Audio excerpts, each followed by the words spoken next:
Are you having a bad day? In this video, I want to give you 5 tips to help you cope with bad news or a bad day or when things aren't going your way. Now, today would be one of those days that if I let myself, I would say I'm having a bad day. But in fact, I try to tell myself I'm only allowed good and great days. So the day I jumped out of the plane, that was a great day. Today I got some bad news.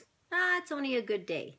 So trying to keep things in perspective, that really helps me cope when things aren't going well. So tip number 1 is to try and keep things in perspective.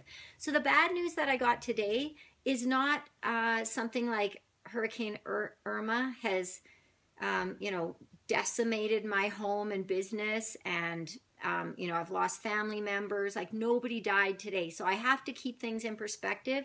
So that helps me manage my stress levels. So kind of being grateful and keeping things in perspective, that is tip number 1. Tip number 2 is I let myself be disappointed.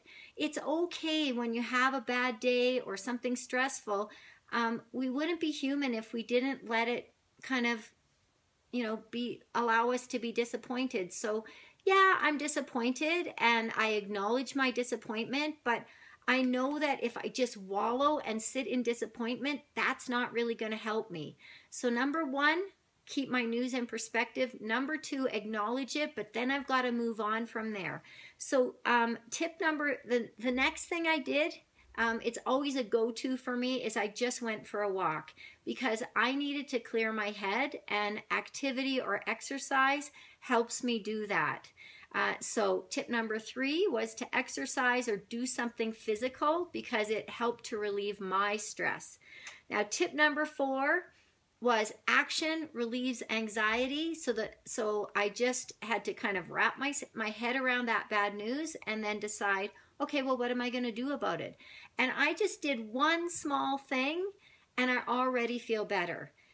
It hasn't solved the problem, but it has reminded me that the action that I take will allow me to move on from bad news and turn that lemon into lemonade. I don't want to be like such a Susie Sunshine that it just makes you sick. Trust me, I am ticked off about, some of the things that happened today, but it's not going to help me to be ticked off.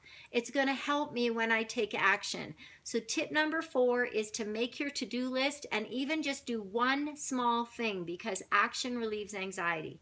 And the 5th thing, which I'm not good at doing, is asking for support. And that's why I'm so glad that you're on this page, because we can support you.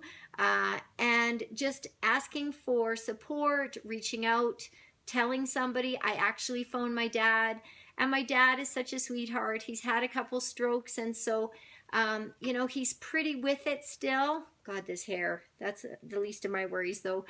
He's still pretty with it, and it was just great to talk to him. And I'll get all emotional. Like, my dad, he can't drive anymore, and so a big loss in his life is that he can't drive, because that's just, kind of put the damper on some of his independence.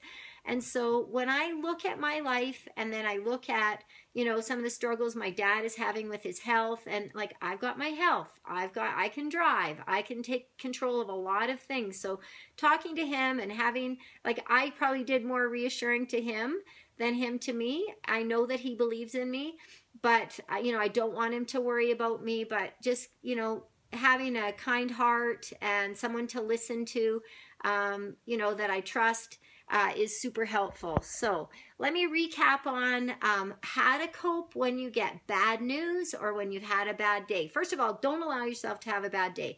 I think it might have been Alan Cosgrove who taught me only good and great days. And Alan is someone that has survived stage 4 cancer. So I figure, you know what, he's a great person he's a trainer friend that I know, motivational speaker. And so, you know what, if you can survive stage 4 cancer and still decide to only have good and great days, I can do that too. So number 1, decide only to have good and great days. But here are the 5 ways to cope. Number 1 is to keep it in perspective. Like I said, I am not facing a hurricane today. I'm saying prayers and keeping all the people in the areas of Hurricane Irma and all those horrible hurricanes down south in my prayers. I've got lots to be thankful for. So number one is perspective and gratitude. And number two is acknowledge your disappointments. It's okay to be disappointed, but I know I can't wallow in it, because that could last for days or weeks, and I'm not going to help myself or anybody else if I just wallow.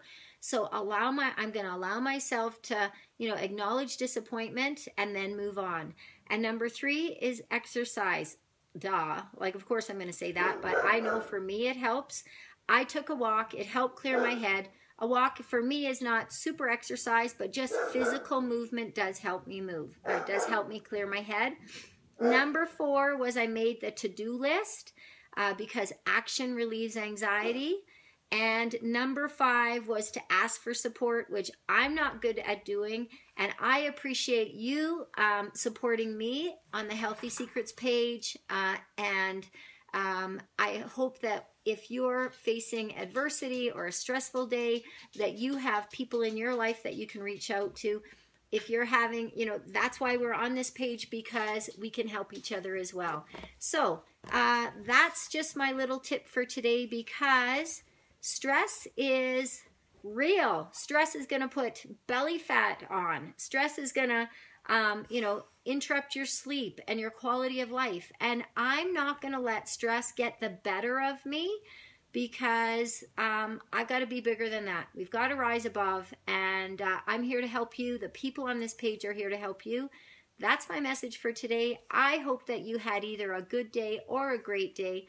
I had a good day today, but I've got a great day coming tomorrow. We'll see you again.